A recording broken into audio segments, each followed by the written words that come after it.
Okay, Mona, it's time for you to leave, my mother-in-law said loudly. She spoke so loudly that it sounded like the roar of the sea bears in the harbor. We're going on a fancy cruise, just the four of us, right? I asked. But my mother-in-law didn't seem happy. Her face twisted into an even meaner expression.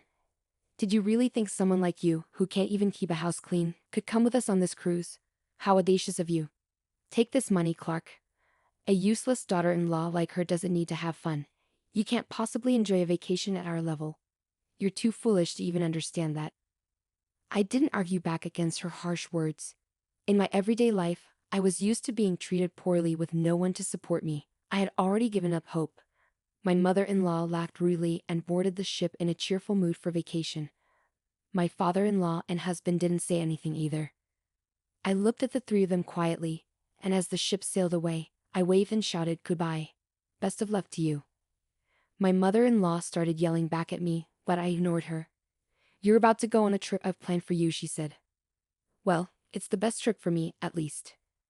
Enjoy the surprise revenge I have in store for you. You'll find out the details when you get there. My name is Mona, and I'm a 38-year-old homemaker. I work as a clerk at a medium-sized company. I've been married to Andrew for 7 years. Andrew and I were friends from our college days. We lost touch after graduating, but we started meeting up again by chance. Eventually, we fell in love and started dating about a year later. Shortly after Andrew and I started dating, he shared a secret with me. He told me he was unable to have children because of a condition called infertility. He looked sad when he told me, saying, "If we're together, we won't be able to have kids." But I wasn't upset by it. I never really had a strong desire to have children myself, and I believed we could still find happiness together even without them. So for the past 7 years of our marriage, without any children, we've been living peacefully as a couple. However, our relationship with my parents-in-law has always been difficult. Our house is right across from theirs, and since Andrew works for their company, we see them often. I don't mind that part. The issue is that both of my parents-in-law treat me coldly. My mother-in-law has always favored Andrew, so she doesn't seem to like me much and treats me like a bother. She often tries to pass household chores onto me, which is a common occurrence. She'll say things like, "Mona, I'm busy with work, so could you do the laundry and cleaning?" Or, "Oh, you don't have to cook. I can't eat the food you make anyway." When I explain that I also work full-time and it's hard for me to do everything, she gets angry. She'll say things like, "How dare you talk back to your mother-in-law? You're not fit to be my son's wife. Pack your bags and leave now."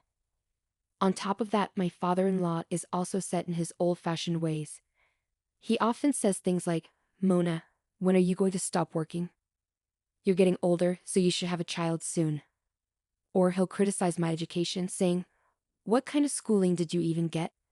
In any case, times have changed. You can have a happy home without children. But that's not the real issue. If I hear more of that talk, I'll call your company tomorrow and demand you quit your job to have a child. Dealing with my in-laws is tough because they're so set in their traditional views. I try to respond politely, but they often respond with even more criticism, so sometimes I just ignore them. Andrew acts like he's unaware of their behavior. He's gentle and avoids conflict, but that's not always helpful. He worries about upsetting his parents, so he sometimes ignores their behavior or even agrees with them to keep the peace. I hate to admit it, but a big reason we haven't had children is because of Andrew's infertility. He asked me not to tell his parents, so I kept it to myself. But it hurts that he doesn't stand up for me when they criticize me. Despite all this, I still love Andrew. He's a good husband who even cooks dinner for me. When I come home late from work, it means we can go out and enjoy ourselves on weekends. Both of us love traveling and have explored many places during our 7 years of marriage. One day, my husband handed me a brochure. "Mona, wouldn't it be amazing to go on a luxury cruise ship? I've never been on one before, only on a ferry." That sounds like so much fun, but we don't have that kind of money right now. Well, let's plan for 2 years from now. We'll save up and work together until then. That sounds like a good idea. We should be able to save enough money in 2 years. Okay, let's do it. So we started focusing on saving money. We avoided unnecessary purchases and did our best to save every penny. Then, 6 months before the trip, my mother-in-law unexpectedly showed up at our house as usual. "Hey, I heard we're going on a luxury cruise. Have you booked it yet? If you don't hurry, you might miss out on reservations." I was surprised by her sudden question and asked her how she knew about our trip. Andrew, sitting across from me, sheepishly admitted, "Oh, I mentioned it to Mom. We'll be away for more than 10 days, so it seemed natural." "I get that. But if they find out before we book, they might want to come with us." I wanted to keep it a secret from them. But my mother-in-law kept talking. "Work might be busy, but it's important to have fun sometimes, right?" I couldn't believe it when my mother-in-law grinned and said, "Of course we're going. My husband will come too." It was shocking. I had wanted to go on this trip with just my husband, not with my in-laws. I looked at Andrew, hoping he would object. I couldn't remember the last time we had a trip together as a family, but Andrew remained silent, and I felt helpless. After that, my in-laws kept visiting and talking about the trip. I thought of asking Andrew, who had suggested the idea, to make the reservations, but he always dodged the conversation, claiming to be busy with work. About a month before the trip, something happened. Andrew went out for a business dinner and didn't return until after midnight. Worried, I grabbed the car keys to go pick him up. Just then, the front door slammed open, and Andrew came in. "I'm tired. I'm going to bed," he said, taking off his jacket and heading straight to the bathroom. I stayed up late, feeling anxious, but he acted like nothing was wrong. Feeling lonely, I picked up his jacket, and something fell out of the pocket. I quickly grabbed it. It was a small gift box with a message card tucked under the ribbon. Without thinking, I read the card, and what I saw shocked me to my core. "Thank you always, Andrew. I love you." My heart sank. As questions swirled in my mind, I couldn't shake off the uncertainty. Who had Andrew been meeting with last night, and who had given him this gift? What did that message really mean? Unable to sleep, I spent the night tossing and turning in the living room. The next morning, Andrew woke up nonchalantly with a big yawn. I confronted him with the gift box and message card. "What's this? Where were you yesterday? It wasn't just a business meeting, was it?" Andrew's eyes widened in surprise. "No, it wasn't like that. It's just that, thanks for helping her with work." "I see. It's quite a passionate thank you saying, 'I love you,'" I remarked.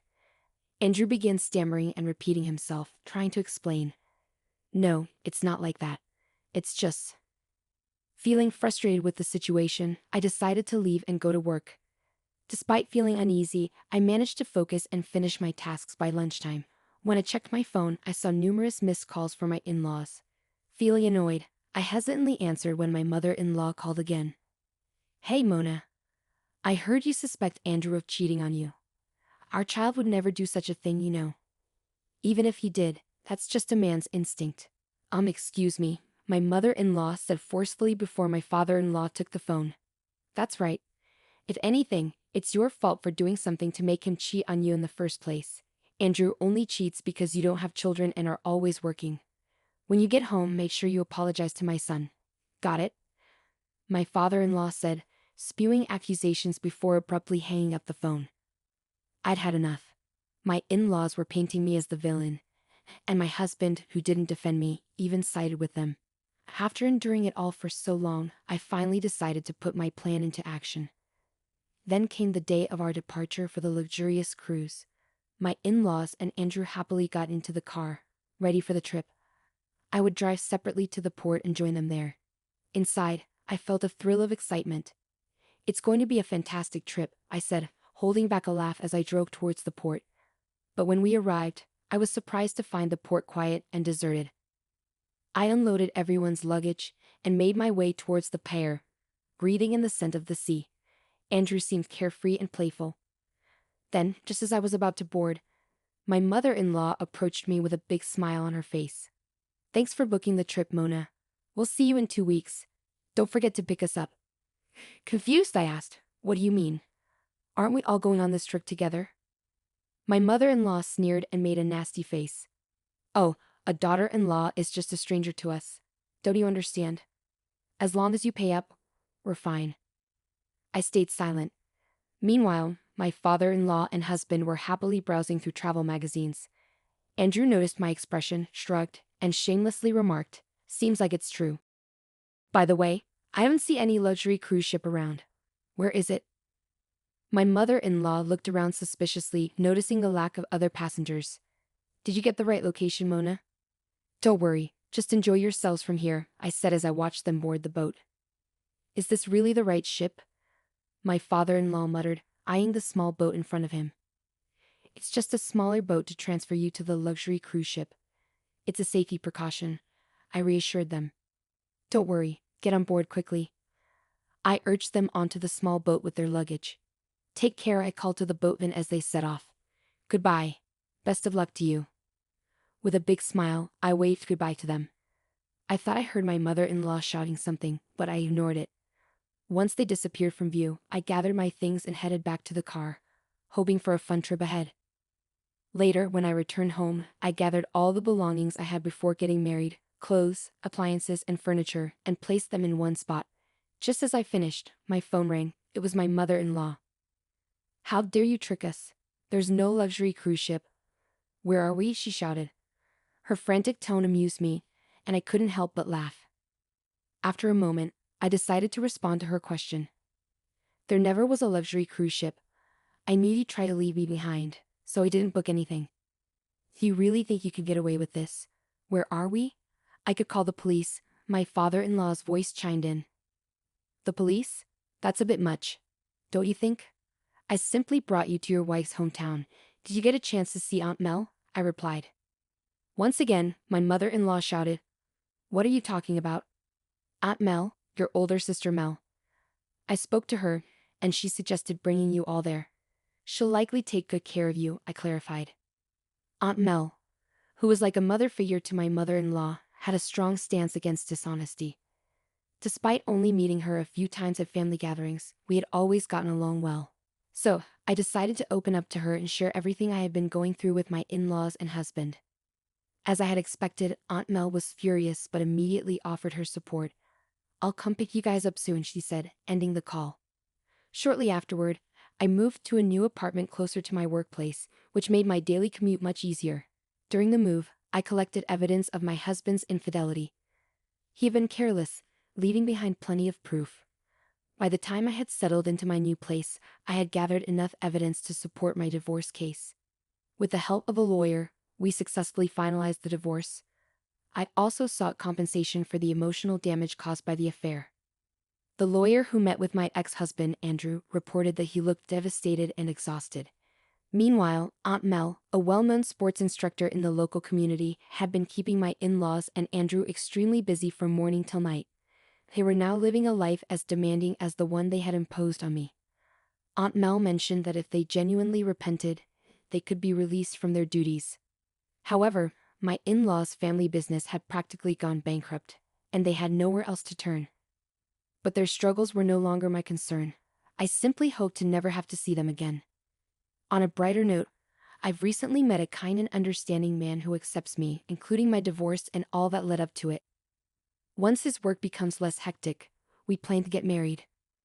Although my journey to happiness has been challenging, I'm looking forward to a joyful life with someone who always prioritizes me.